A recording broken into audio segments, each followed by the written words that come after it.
No, this is not just another 1x1. This 1x1 isn't a base meant for those new players looking to get started. This 1x1 is designed for the true Chads. Opening up the literal 1x1 of a base, anyone foolish enough to be camping you is going to be met with a quick end.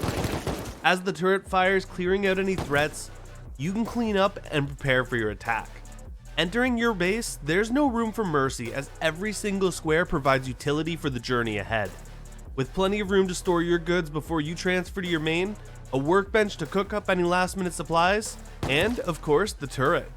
Watching your back as you prepare to raid, connected to a single small battery tucked away on top of the TC, and powered by some unseen force.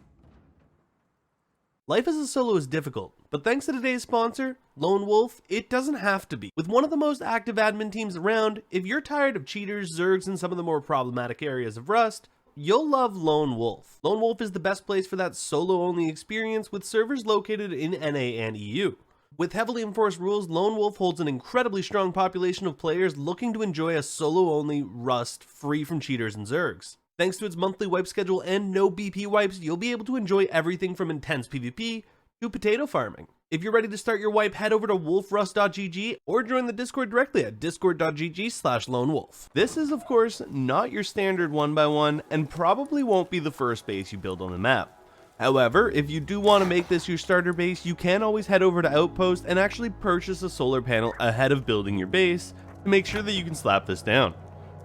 When you go to slap it down, you're going to want to make sure you line up with the direction of the sun that you're going to want to face. Now, typically in Rust, you used to just make sure your solar panels face north. North-facing solar panels would collect the most sunlight throughout the day.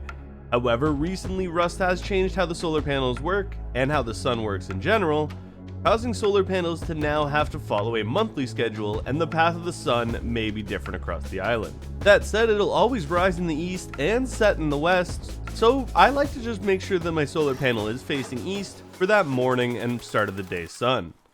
The next step is making sure that you're placing that foundation as low to the ground as possible. If you happen to have a dip in the landscape, that's even better, as we really want to make sure this is as low as possible.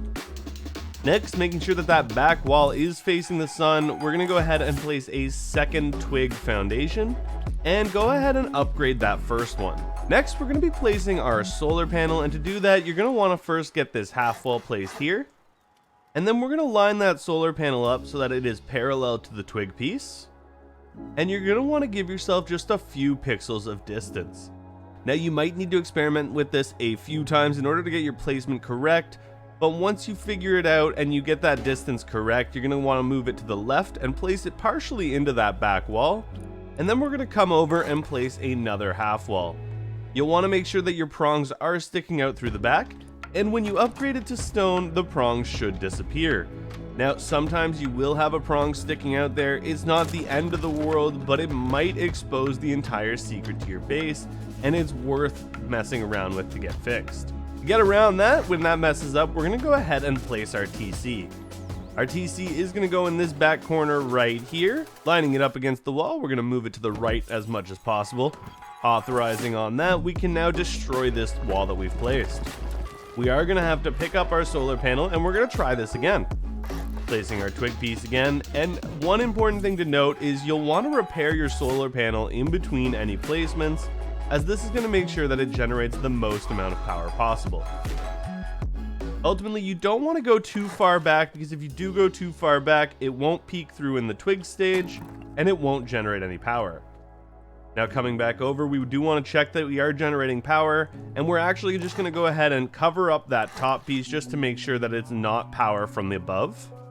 And we're still generating power. Perfect. At this point, we're going to go ahead and repair that solar panel so we get the most power generation out of it. And you'll notice that comes up to 20.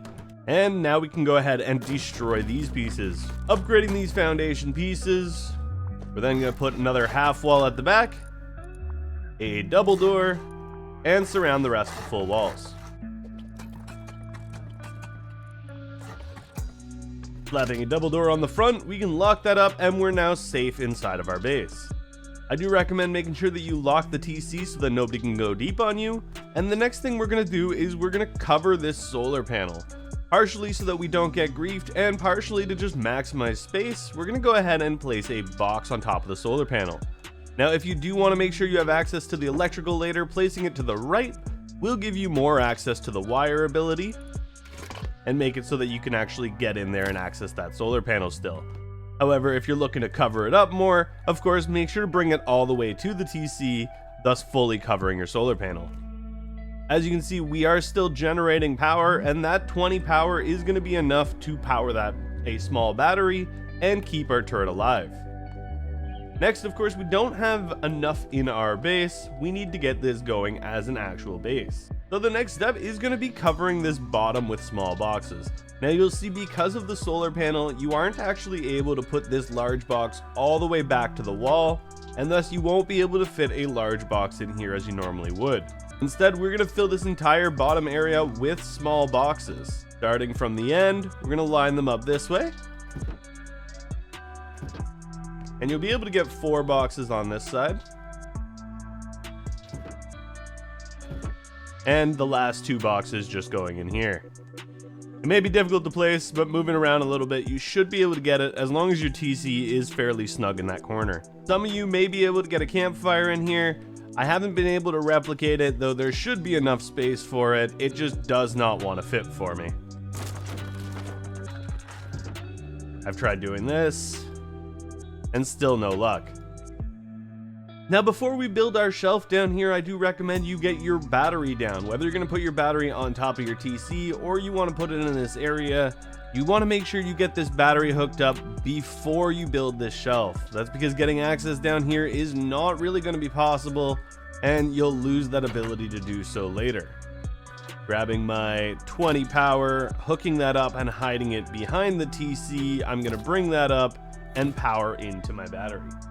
Of course, once that's done, you're free to do your shelf, and we're going to upgrade that to stone right away, as we no longer need access to the bottom area. You'll find that from this drop down right here, you can loot everything very easily without any issues. Spraying these all with different skins will make looting a little bit easier, as you will be able to differentiate between the boxes. Next, you're going to want to place your furnace in this back corner. You're going to want to make sure it is facing you and place it as far to the left as humanly possible. Doing so is going to give you enough room to place your workbench in the area beside it. Of course, this will only be a workbench level 1 until you have your level 2 ready. Once you have your level 2, it'll fit in the exact same area, and we'll be able to plop a box right underneath it. Now, in order to get your turret shelf down, we're going to come out here and build a temporary wall. Jumping up just like so, and coming in here, you'll be able to build that up there. Whenever you're stuck in this corner, simply try to jump for this corner here, and you'll be able to get out very easily. Once you have your shelf up, you're going to want to go ahead and remove your door, which, if you're in a high traffic area with nobody watching your back, this can be a dangerous move, so I do recommend being very quick about it.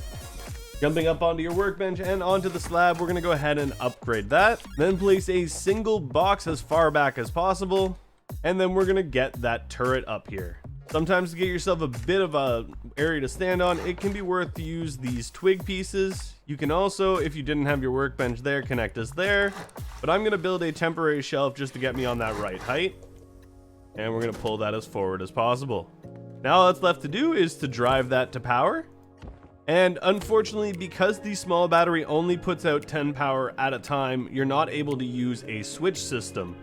So the only switch that you'll have available to you is to actually unplug the turret and plug it in whenever you need it. Now, fortunately, with the sun angled in the correct way, you should generate enough power constantly coming in that you'll always have an uptime. Now, of course, if one door to TC is not ideal for you, that's fine. We can go ahead and add a second door and an airlock, as well, giving us room for 3 more furnaces. Now, that's going to be as simple as adding in a triangle drop down area and placing another double door. For 3 more furnaces to get cooking, to get raiding whenever you're ready, and also still give you that clear path to have that turret kill anybody in sight. Even with double doors fully on your base, having your turret as back in that corner as possible, you'll still have the ability to use it as a fully functioning turret base. The only caveat might be this inner door area, and it might be worth switching it to a garage door if you're trying to hit some of those further back targets, as eventually at a certain point, it will actually get blocked by that upper door frame.